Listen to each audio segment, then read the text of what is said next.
Okay, good morning, everyone.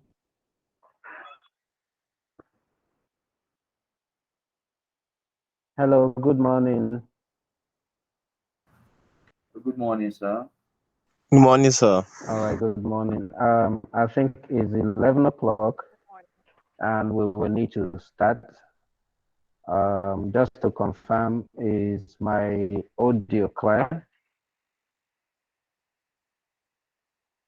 Yes, sir, it's clear, sir. Okay, Yes, it is. all right, okay. All right, thank you everyone for joining us on today's webinar. Once again, this is a Nigerian National Accreditation System, NINAS, webinar series. This webinar series were designed to provide um, insight or capacity building to our stakeholders and general public on areas of quality infrastructure. We began this webinar because we understood that um, many of our stakeholders need to know a little more or need to know more about quality infrastructure and key areas of our economy that is impacted by this quality infrastructure. And so we began this webinar some months back. We got involved the Office of the Secretary to the government, the Ministry of Industry, Trade and Investment, and also our partners at the National Action Committee on the African Continental Free Trade Area Agreement. So this is like a joint program, which I hope that from time to time we're going to have a robust webinar where all the key stakeholders will be able to provide the necessary information to the public on quality infrastructure. Today, we'll be continuing our conversation on national quality policy. Today, we'll be looking at the implementation.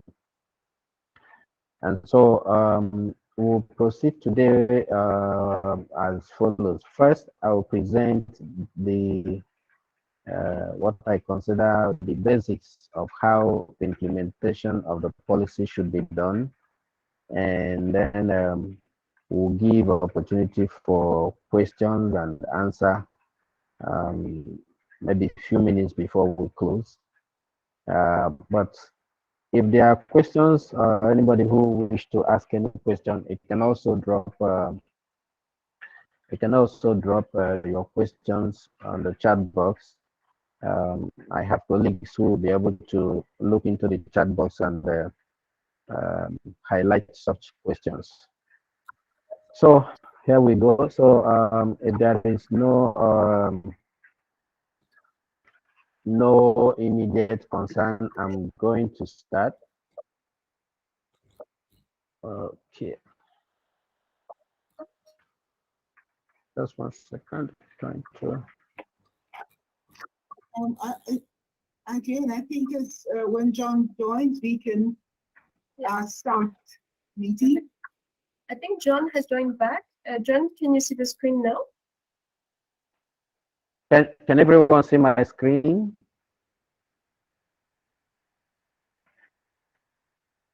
Yes, I can. Okay. We'll quickly run through this, and the outline of my presentation will be as follows. I'll try to help us understand the NQP, which is National Quality Policy, and in our own case is Nigerian National Quality Policy. So we'll provide some background to that, and also try to discuss the rationale behind the national quality policy, And then we'll go further to discuss the structure of our national quality infrastructure institution, the governance structure. And we'll look at the Office of Technical Regulation, the Technical Regulation Committee. We'll look at standardization, metrology, accreditation, and try to have a sense of the cost of implementing the national quality policy ISOF and the benefits of establishing benefit of implementing national quality policy. And so we'll be ending the presentation looking at what are the financial impact of national quality policy on our economy. So for a start, I hope that most of our stakeholders understand what national quality policy is, but it's the basic government instrument that sets out the objective of the quality infrastructure system in relation to metrology, standardization, accreditation, and conformity assessment to build the foundation for effective trade. So basically, our commitment to national quality policy is hinged on the fact that we know that it will facilitate our trade. It is a foundation on which other provisions, requirements, and institutional structures of a national quality system is built.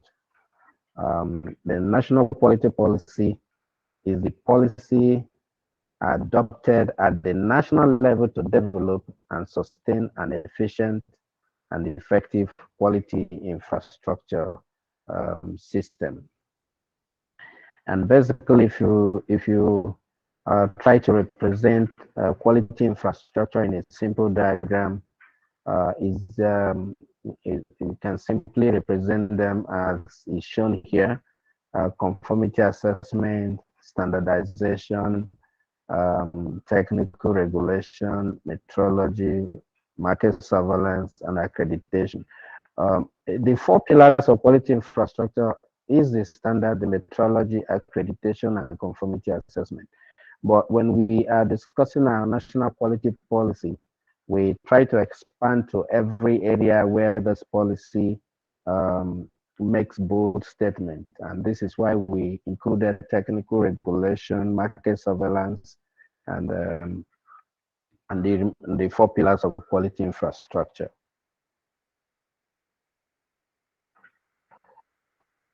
The Nigerian National Quality Policy provides a glue to link and appropriately underpin other national policies, which means we deliberately made our national quality policy, Nigerian National Quality Policy, to be like a foundation that other buildings, other policies that drive our economy should be connected to. So when we look at our trade policy should have bearing with the national quality policy, industrial policy, environmental policy, investment policy, and consumer protection policy. All these policies, with many others, are supposed to have a serious link and connection with the national quality policy. Because everything in life that we discuss, everything in life that we carry out as a nation, or all parts of our economy, has quality context. And so they are all interconnected. And the policy is not meant to replace existing sectorial policies. It simply wants to provide a more systematic approach to improving the quality system in our country by linking other policies together. So our rationale for coming up with a national quality policy is to ensure that we take advantage of market globalization and international trade opportunities. It will also help us to establish internationally recognized quality infrastructure to eradicate technical barriers to regional and international trade. It will definitely help us in our current economic setbacks in relation to trade. We've had as a nation history of having a huge economic loss through the rejection of our goods in the international market. And so we deliberately design our policies such that it can help us address the root cause of goods, rejection of our goods in the international market. And so we're looking forward to bringing to an end rejection of Nigerian products in in international market due to quality related challenges. So we hope that after full implementation, we will not have more stories about our goods being rejected at destination countries for not meeting the standards. Now, for those policies to work well and for it to have the desired effect that we need to have, the governance structure of the quality institutions or the policy as we have put it together, it will be, first step will be to establish National Quality Council. The National Quality Council will promote and implement quality infrastructure programs and operationalize. If we operationalize the council, then we will be on our way to achieving all the vision encompassed on the policy. The overview of the governance structure includes first, establishment of the National Quality Council. I will speak more on the National Quality Council. The next will be establishment of Office of the Technical Regulation, where we can have a technical regulatory framework managed.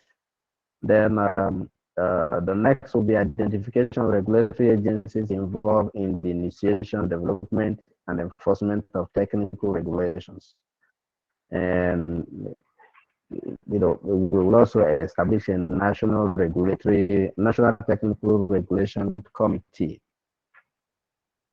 This will be the first steps we're supposed to take to operationalize our national quality policy. Austin, please confirm that you're hearing me clear. Yes, I can hear you loud and clear, sir. Sorry for that. So I was explaining what the National Quality Council is supposed to be for us. So our National Quality Council will be is the apex body and is independent of all the ministries. And this council was inaugurated in I believe February this year, with members drawn from almost all the ministries. So the mandate, the NQC is mandated by the policy to develop strategies and promote the overall sectoral quality initiatives and strategies. The NQC is not directly involved in regulatory activities, but it is saddled with the development of strategic directions for all regulatory bodies to fully deliver on their respective mandates. And so the structure of National Quality Council demonstrates the inclusive representation of all key stakeholders from public and private sector of our economy and society. and the objectives of the National Quality Council as regards to specific details, are also detailed in the policy. So the membership of the National Quality Council are as follows, and this will show you how inclusive the membership of the Quality Council is. The first is Office of the President, and Mr. President is represented in the council by the Secretary to the Federal Government. The Standards Organization of Nigeria, Federal Competition and Consumer Protection Commission, National Agency for Food and Drug Administration and Control, NAFDAC, Nigerian National Accreditation System, National Metrology Institute, Weights and Measure Regulatory Agency, Federal Ministry of Industry, Trade and Investment, Ministry of Science and Technology, Ministry of Aviation, Manufacturers Association of Nigeria, National Association of Chambers of Commerce, Industry, Mines and Agriculture, National Association of Small and Medium Enterprise, National Association of Small Scale Industries, Federal Ministry of Finance, Budget and National Planning, Federal Ministry of Communications, Federal Ministry of Health, Federal Ministry of Environment, Federal Ministry of Transport, National Employers Consultative Association, and national non-governmental organization to be appointed by the council. Now, if you look at the list of the membership, you will see a robust representation of private sector, and you also see representation of government institution, as well as the NGO. So it is we have a diverse representation of every sector of our economy. So the office in charge of National Quality Council, or that has the mandate to account to the federal government on the activities of National Quality Council, is the Office of the Secretary to the Government of the Federal Republic of Nigeria, so that we avoid conflicts of interest and other political pressures that could arise if it is domiciled in any ministry.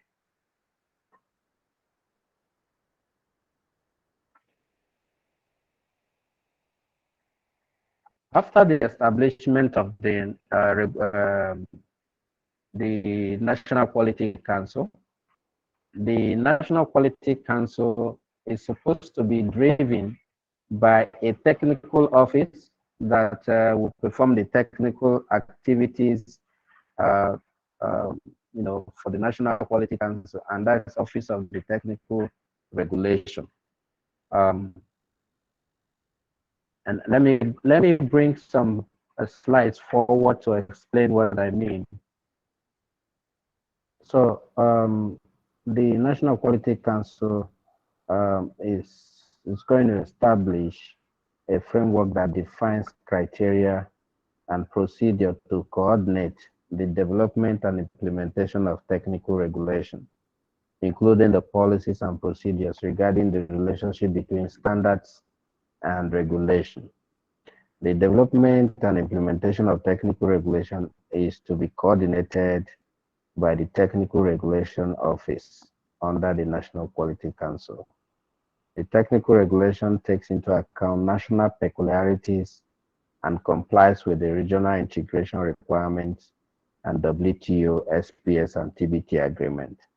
This is one important assignment that the Technical Regulatory Office will be performing under the directives of the National Quality Council. Next slide. And then the key benefits of technical regulation include the products manufactured in Nigeria that fall within the scope of the technical regulations, and of which a demonstrable conformity assessment procedure have been followed in the respective countries, are now going to be granted free access across the border without further testing and certification, in line with international instruments. What that means is that implementation of proper technical regulatory framework will be, reducing the laborious ways that imported goods that already met the conformity assessment requirements are tested over and over before being allowed into the country. And in the same way, we hope that ours will be accorded the same kind of respect technically. So the Office of the Technical Regulation will be saddled with the responsibility of establishing the framework for removing overlaps existing in the regulatory agencies, agency functions. So right now, where we have multiple, more than one agencies trying to regulate same product or same activity, it is going to be harmonized. It's going to be kind of streamlined and remove the overlap that exists currently. So the National Technical Regulation will have a committee, and the National Technical Regulation Committee will resolve conflicts in the mandate of agencies. They will initiate, develop, enforce, and coordinate technical regulation activities. This will include the Ministry of Justice, the National Standard Body, and maybe other agencies. But the Ministry of Justice and NSB will provide a regulatory framework for these activities. Next slide.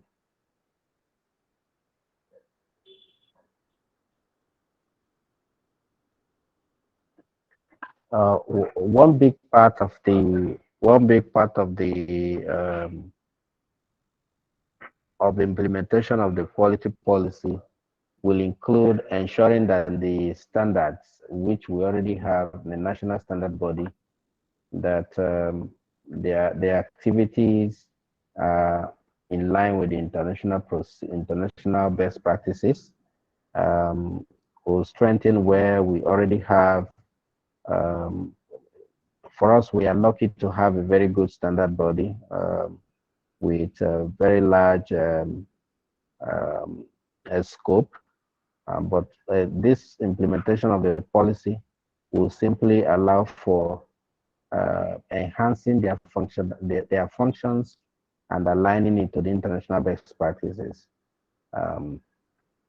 Our standard body will be charged with the process of developing technical standards, developing standards with the stakeholders, and then much more than that, they perform some conformity assessments, which are within their purview. For example, certification activities, some inspection activities, and they play a very, very key role in the technical regulation of products and services. So the implementation of the policy is expected to improve and enhance the performance of our national standard body right now. In the same way, the metrology, next slide. In the same way, our metrology systems is within the purview of our national standard body. We have NMI, which is being developed in Enugu. It's almost 80% complete.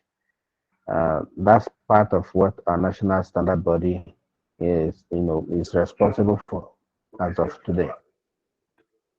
So like I said, the NSB is responsible is recognized as the authority on standards, national standards, and it is the responsibility for provision of the coordination on national positions and act as a single depository for our national standards.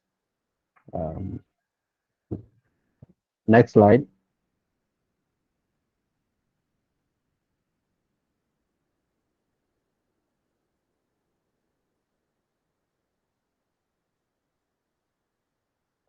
Okay, the stakeholders' role in standard development is well known because standards are actually coordinated by the standard body, but the development is driven by the stakeholders. Stakeholders own and implement the developed standard, and the stakeholders are involved in the initiation and development of the standards. This is because in developing standards, interests need to be harmonized. It's basically to facilitate trade, and because the public are the consumers of the standard, sector by sector, developing standard, you must take the stakeholders along in developing the standards. Next slide. I have also talked about the metrology, which is still within the purview of our national standard body. But implementing this policy will see a very a bigger expansion of our activities, our services in the metrology area. Like I mentioned, we are developing building our national standard, National Metrology Institute, and is almost complete. If in the implementation of our policy, we will see our national metrology expand such that we already know that our Waste and Measure will become a full-fledged agency. The reason why we need a full-fledged agency as Waste and Measure is because of the enormous work and the contribution they have to make of our industrial activities and economic activities. So that's one of the important changes that this policy is going to be bringing on board.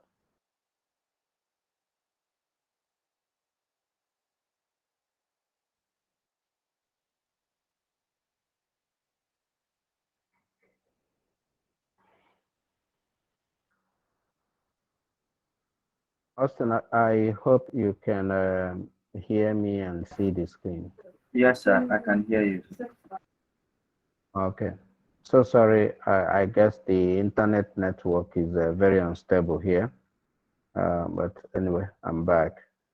So there will be a lot of changes in our metrology system in Nigeria due to the implementation of this policy. Like I said before, we are hoping now that our Waste and Measure will become a full-fledged agency.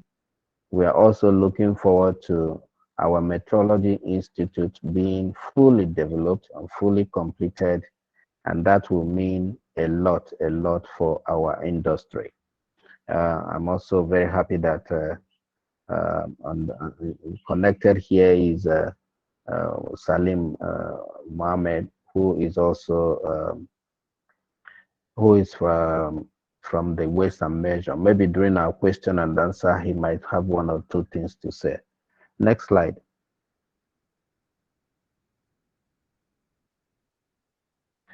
The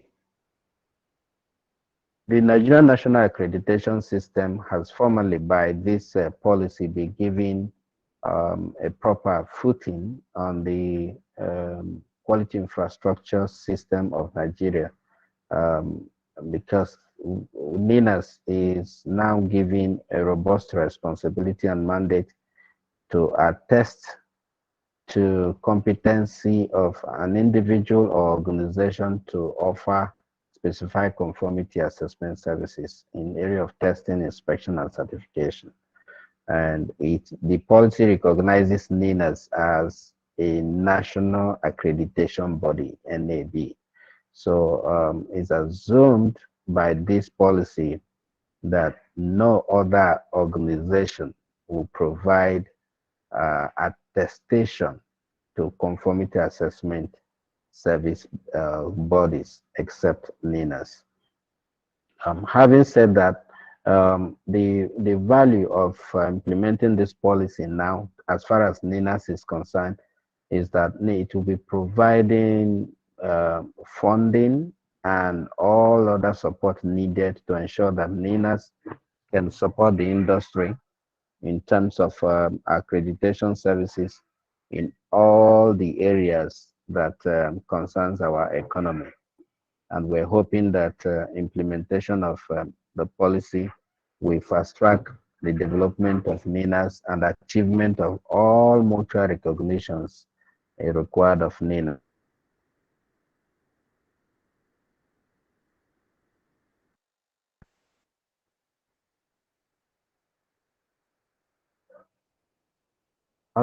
Next slide, Austin.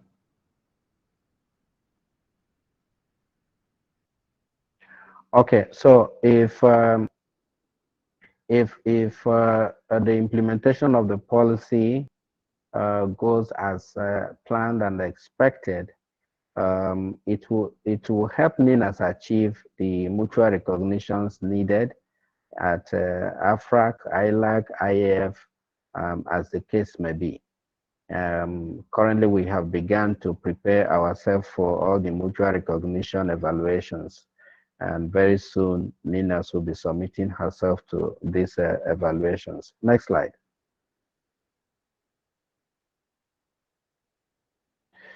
In the area of conformity assessment, as we all know, conformity assessment service providers are mandated to achieve accreditation as a proof of their competence. So every organization, every institution that provides any form of conformity assessment is required to achieve accreditation to the respective or specific standard for their operation. So it means if you're in laboratory services, whether it is medical, testing, calibration, or sampling laboratory, the implementation of this policy requires that you achieve accreditation. And then if you're in providing certification for products, for persons, or certification for management systems, you're required to achieve accreditation.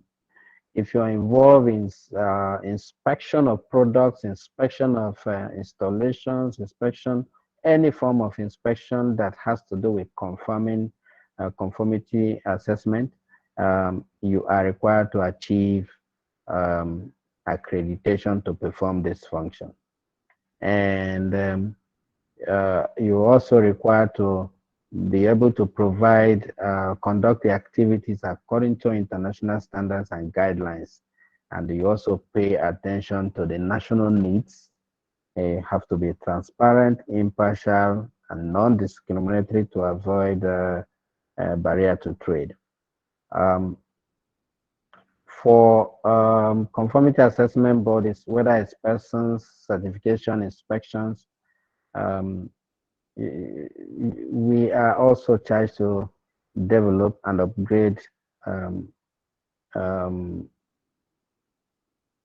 We're also charged to develop a system where every of our activities can be guaranteed that it's reproducible in terms of international requirements.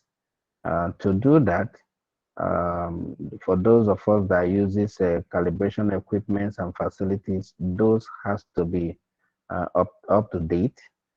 So part of implementation of conformity assessment segment of the policy will be helping laboratories to improve their, maybe improve the kind of equipment they use, provide calibration services, support sourcing of reagents and all that, And in the same way, certification bodies and inspection bodies will also have access to some of the financial stimulus or incentives that the government will be providing to strengthen conformity assessment in the country.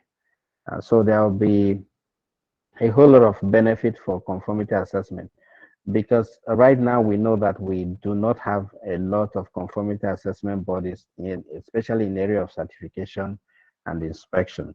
Most of the ones operating right now are foreign bodies, but we're beginning to have local ones, and we're happy that indigenous certification bodies and the inspection bodies are coming up. So there will be opportunities for them, and there will be incentives for them, as well as it's also for labs. At least the policy mandates the banking system to recognize conformity assessment businesses as also businesses that can benefit from all the incentive like loans, CBN loans, and things like that.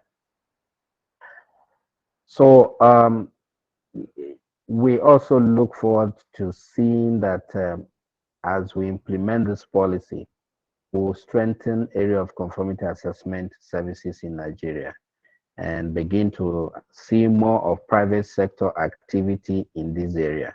Because before now, conformity assessment services has been a kind of government services, but we're gradually coming to a point where we have so many private sector driven conformity assessment activities. Next slide. Next slide. The question that has always been asked is what's the cost of implementing national quality infrastructure, or in this case, national quality policy? When this policy was written in, first in 2017, the estimated cost of implementing the policy was about 6 billion naira. But I believe that has changed. The Nigerian quality system has also improved since then, but due to huge change in dollar naira rate, the new estimate is around 15 billion naira investment for us to be able to implement the policy for the next 5 years. This might sound like a lot of money, but injecting 15 billion into investing on our quality infrastructure will be a good investment. Before this time, about 12 million euros had already been spent in development of technical and administrative resources towards establishing national quality infrastructure for Nigeria. And this much investment was done by European Union through the implementation of National Quality Infrastructure Program, NQIP, that was implemented by UNIDO from 2013 to 2018. So therefore, implementation of the approved plan will be directed towards institutional building and strengthening of quality institutions.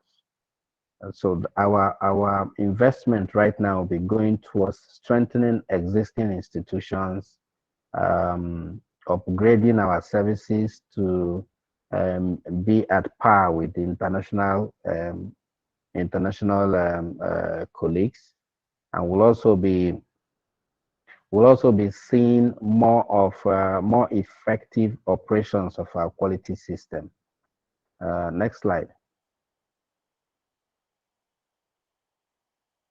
So what will be the benefit? I would like to begin to look at what is the benefit of going through all this stress of implementing national quality policy.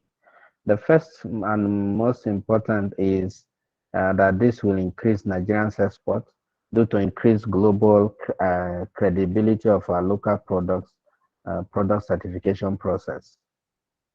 If we improve on the quality of our goods, and then be able to have proper certification process.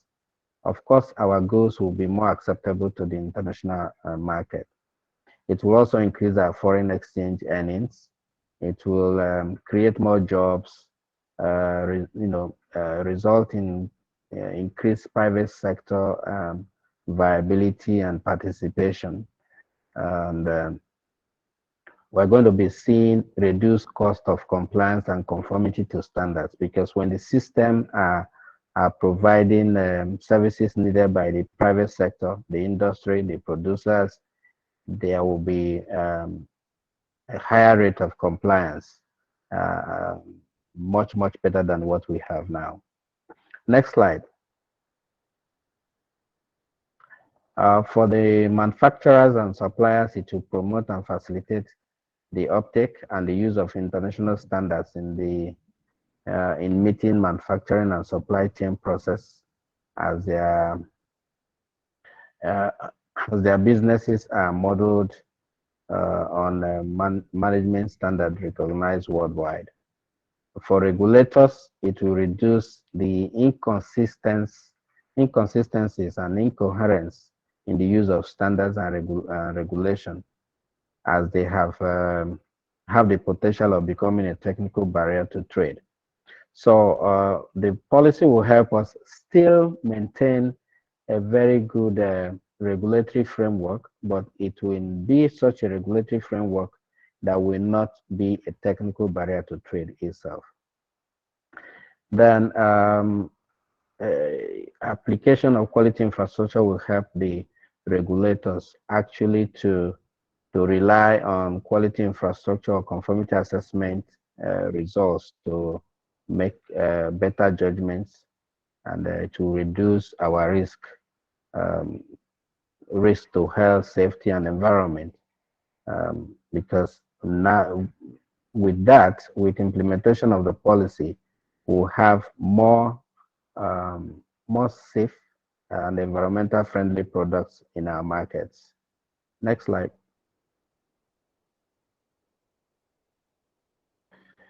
Then for government, it is very clear that when you have a better quality system, you produce more, export more, sell more in the international market, and you have better revenue, foreign revenue coming from your product and services to the world. So it will improve our economy. That is very, very sure. It will support optimal utilization of recently ratified trade facilitation agreement between Nigeria and World Trade Organization. It will also help us in our continental free trade, so that our products will compete within the Africa single market. It will ensure that we'll implement standards and national technical regulation consistent to WTO and AFCFTA requirements. Next slide.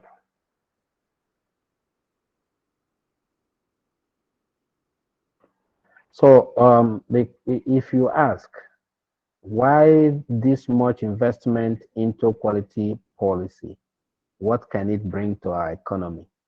And so you can try to describe the financial impact of national quality policy on our economy.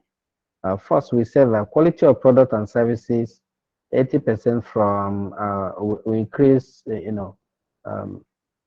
we increase from to 80% from less than 25%, and we'll probably be able to retain our current quality infrastructure spending for foreign providers, valued at not more than or not less than 1 billion annually. What this is trying to say is that we're spending so much to utilize foreign quality infrastructure services. For example, there are some certifications and inspections that are still being carried out by foreign providers. When we improve our own system, such money paid out in dollars to provide this, to get these services, will be retained back in our country. This will also improve our non-oil export trade, and impact it positively. And this will increase at least our trade in that sector will increase at least 30%, which is going to be about 3 trillion annually. And then the citizens, spending saved from using a accredited health system is estimated to value more than 1 billion annually in addition to lives saved. Because when you use accredited health systems, it is more likely that diagnosis will be accurate. It is more likely that lives will be saved. It is more likely that we use less of drugs since we know exactly what is wrong. And that amount of savings is there, and life savings is also very important. It will also help us to reduce the waste and leakages in our economic system. And government using accredited conformity assessment bodies in their procurement will help Nigeria to save a lot of money, valued or estimated not to be about 50 billion annually. So if you put together all these savings from having a national quality policy implemented, then you're talking about 65 billion naira annually. So compare it to investing 15 billion for 5 years and earning about 65 billion annually. You see that there's a lot of benefit in implementing national quality policy. Next slide. At the beginning, we have looked at these implementation steps, and so I don't need to emphasize on that. Next slide. And these are the key committees that the National Quality Council should be creating very soon to support the implementation process. The standards, technical regulation, accreditation, metrology, conformity assessment, intergovernmental donor partner and NGO committee, trade, industry investment committee, media and publicity, and finance committee. Next slide. So this is our presentation on quality policy implementation. So the successful implementation of this policy will open up Nigeria's non-oil export trade. It will create jobs, make our economy more competitive through improved quality products and services. And the policy will ensure that people and organizations are held responsible for their actions and inactions leading to any form of breach of the requirements of these standards. So, ladies and gentlemen, I am sure that you expect more from this presentation because the policy itself is a large document that has different aspects. But what we try to do in this presentation is to look at the key processes, the key steps, and then maybe share the benefits of implementing national quality policy. So I don't know if there are any questions, Austin. If there are no questions, then I can say that that's my presentation. No, sir, we don't have any questions. So. Okay. No hand is raised. Okay, we have okay. Okay. Hi, good afternoon, everyone. I'm calling in where it is morning still. Okay. And I want to thank the presenter for a job well done. I know it's very difficult technology these days. It has its own mind. So I appreciate the presentation a lot. Actually, this is the first time that I have been able to be on a webinar from the beginning to the end. Like I listened to the introduction and I heard the conclusion. So well done. And I didn't have an original invitation to this webinar. I was doing my own research. And it's interesting that you touched on foreign providers. My area is disaster and emergency management. And I have been trying to get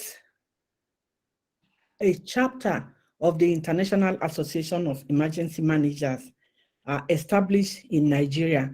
Actually, they have no office at all in Africa.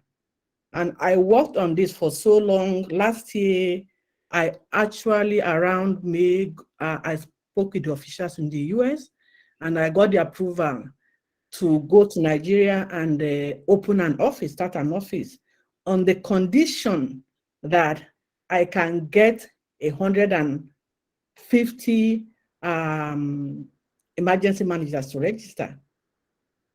But the issue why I was pushing so hard to get this chapter open in Nigeria is so that Nigerians can take control of their own accreditation and of their own certification. If you look at the cost, as you rightly mentioned, of certification or accreditation in the area of, in the field of disaster management, or to become a certified emergency manager within the international body, it's so expensive. It's $150 and you have to renew every year. So my thinking was that if we have a chapter, then we can determine, you know, how much we should charge for the certification. And as you said, you know, the money stays in Nigeria, and we can also determine what areas that we want to focus on when we want people to go through that process. If you look again at the way the certification is done in the Western world, they focus on their own geographic, economic, political ways of understanding the world.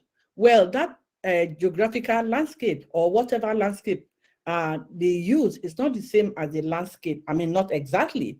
You know, we have different economic model and situations, even political. So, but unfortunately, when I came to Nigeria, I identified a few bodies that I thought would be interested in it.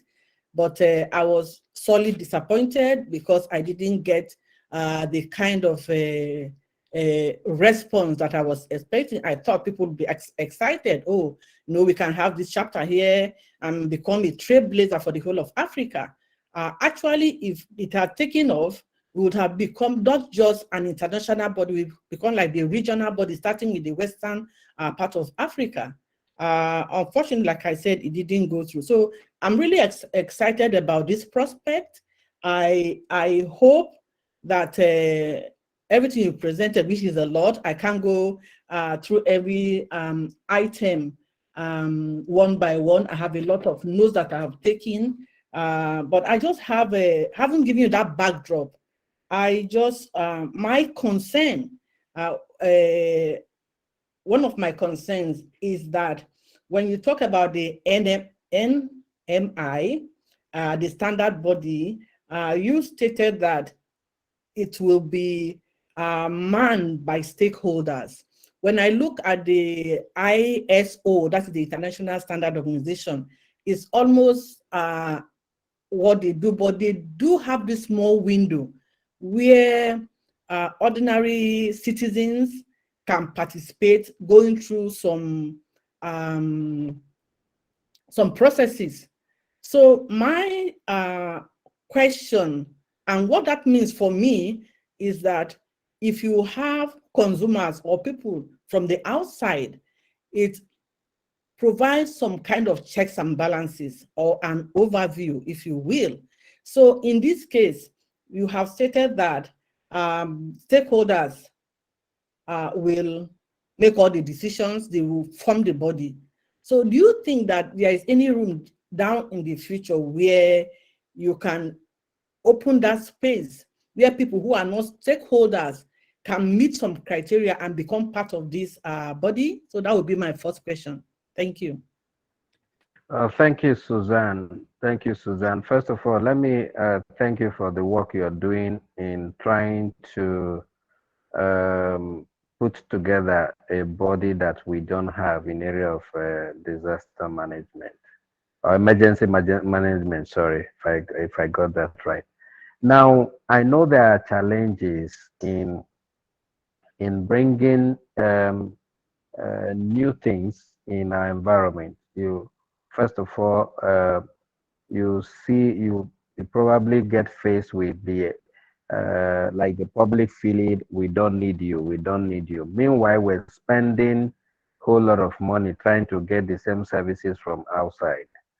But like I said in my presentation, this policy is meant to encourage indigenous um, bodies like the one you're talking about. They are classified under personnel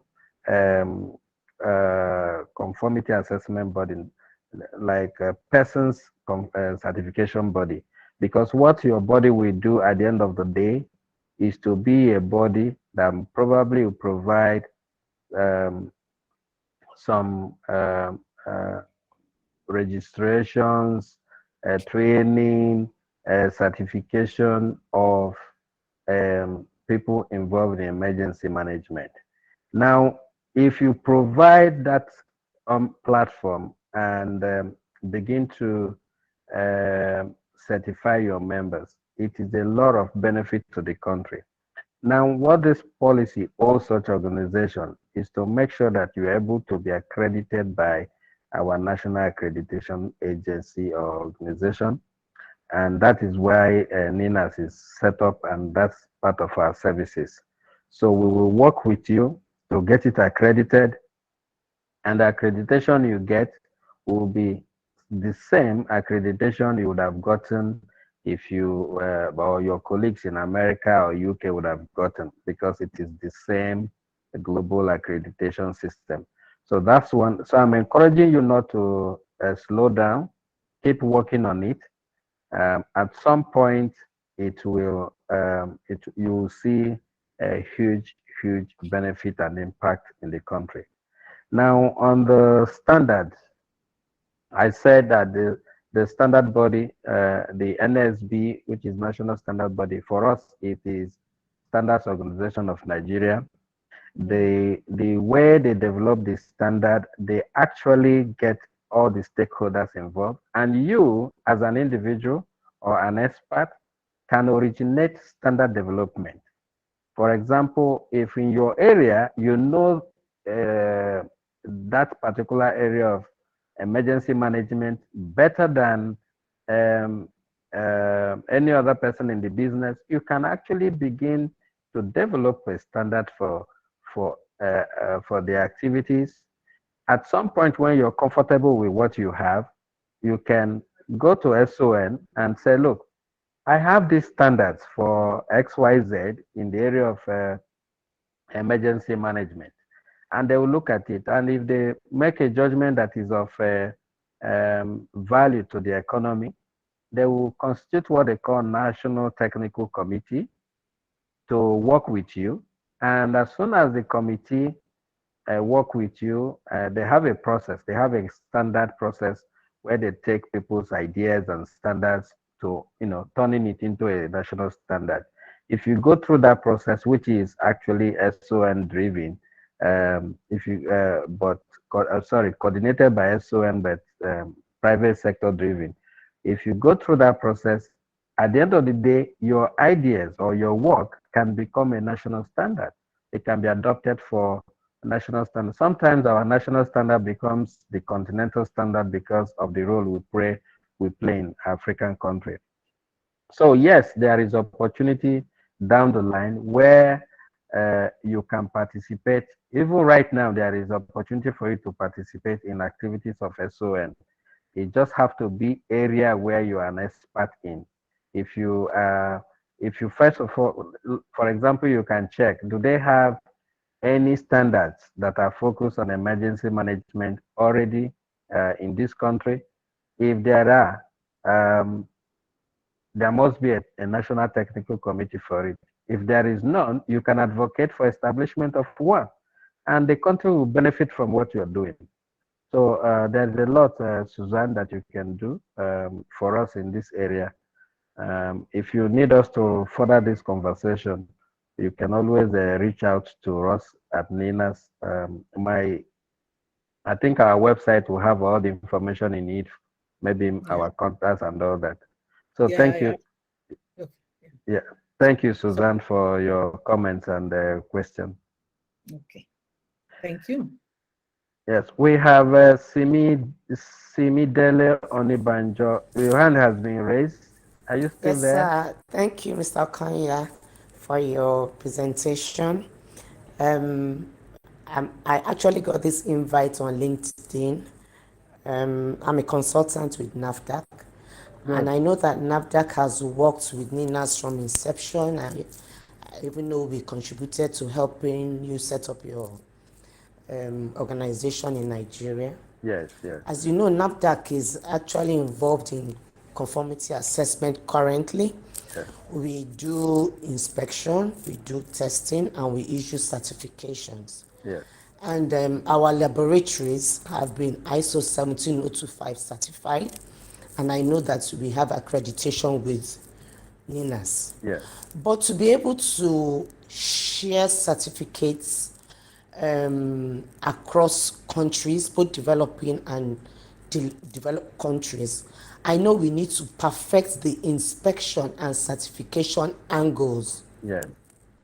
In what way can NINAS help to ensure that the inspection and certification approaches are accredited, such that we could say that our certifications that we issue will be accepted in other climes, considering the African Continental Free Trade agreements we have, and even being able to trade with the European countries on this agro-allied produce. That's one. How can NINAS help to do the other two? Then the second aspect is on standard development. Standard development, as it concerns these two aspects also, inspection, and because I went to the SUN website, I didn't see many standards for inspection and certification or auditing. Okay. What I saw mainly had to do with ISO 9001 quality management system. So that means there probably will be a need for those other standards to be developed. So those are my two questions. Thank you.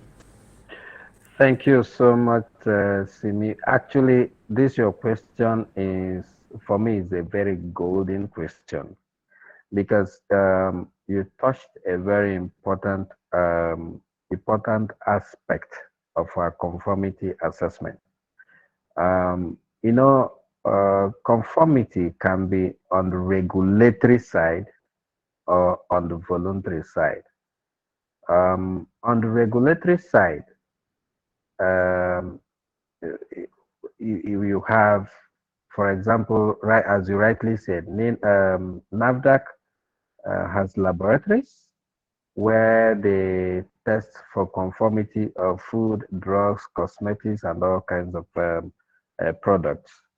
NAFDAC also carries out inspection of premises, inspection of production facilities, and other forms of inspection, which I may not describe here. And then you provide certification for products, provide some certified facilities for certain kinds of activities. So when you look at the array of activities of NAFDAC, you will see that on the regulatory side, they have all the laws that empowers them to do what they are doing in this country.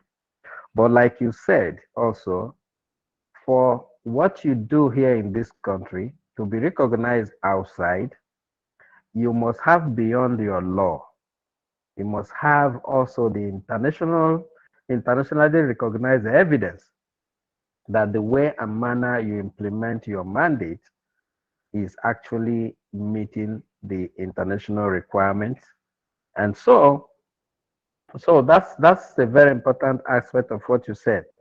There is a standard for inspection, which is 17020, and the NAFDAC can seek to be accredited on that particular standard. So the Inspectorate Department of NAFDAC, Inspectorate Directorate of NAFDAC can seek in accreditation on 17020.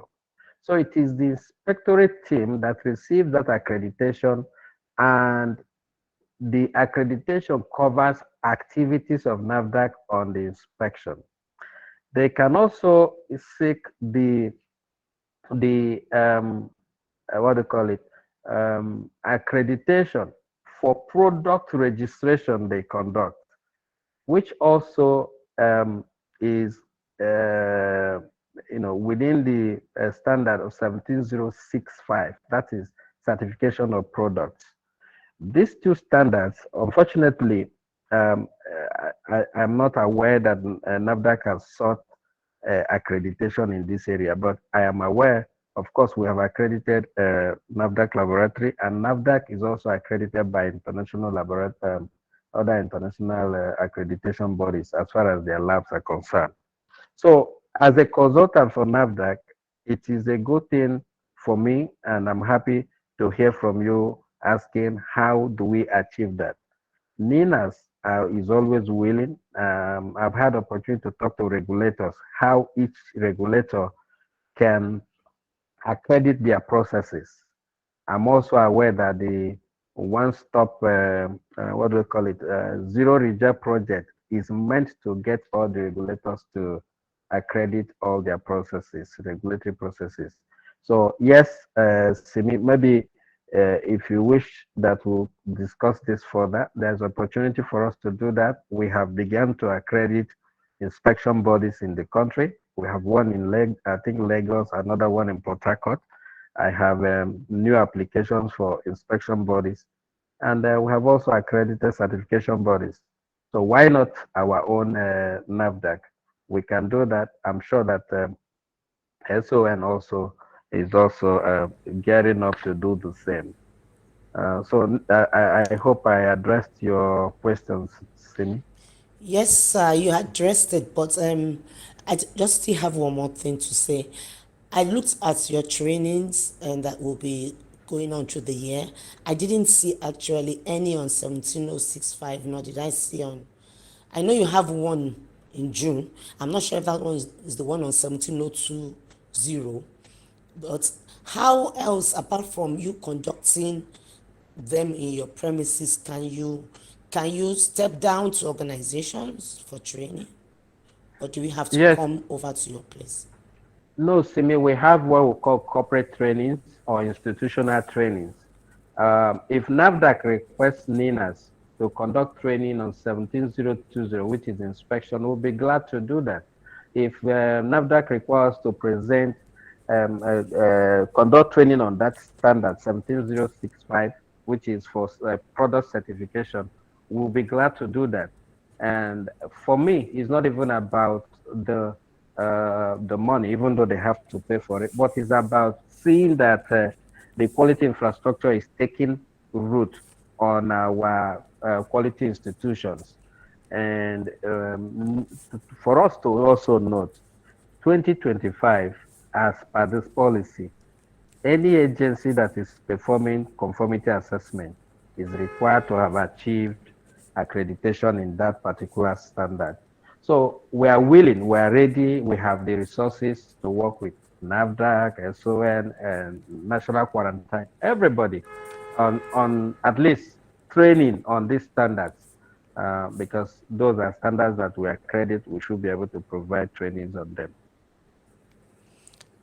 Sir, last question. Yes, please. Now, in a country where these standards are being used, standard organization actually is supposed to elaborate them and provide the standards available for usage. Yes. Like I said, I visited the website and I didn't see standards that had to do with this. So I guess some may be here, but since you're working closely with SON, how can we start getting these standards? Because Nigeria is not new in conformity assessments. In fact, it's very Yes, old. yes. So by now, we should have all these standards readily available, adopted like we have in other countries, you know, all around the world, Guyana and South Africa, and you know, things like that that are even available. India, they're Simi- available on the internet. Simi, Yes, we sir. have it. Simi, we have those standards, and now SON have the standard, but you know standards are for sale, so they will not make it available freely on internet. Standards are properties of ISO, and SON represents ISO in Nigeria. So if you, any of these standard you need, if you request from SON, you receive it both soft or hard copy, but I think you may have to pay for it. I don't know whether government to government pay, but I know that it is up for sale at SON since they account to Okay, sir. us. Yes, they are all available. Okay. Okay, thank you for the information. Thank you Thank so you. much. No So we'll problem. Thank continue you. this discussion going forward concerning the training in-house. No problem. I'll be glad to do that. Okay, sir. Thank you. All right, ladies and gentlemen, I think we have, exceeded our time. Of course, with about 20 minutes.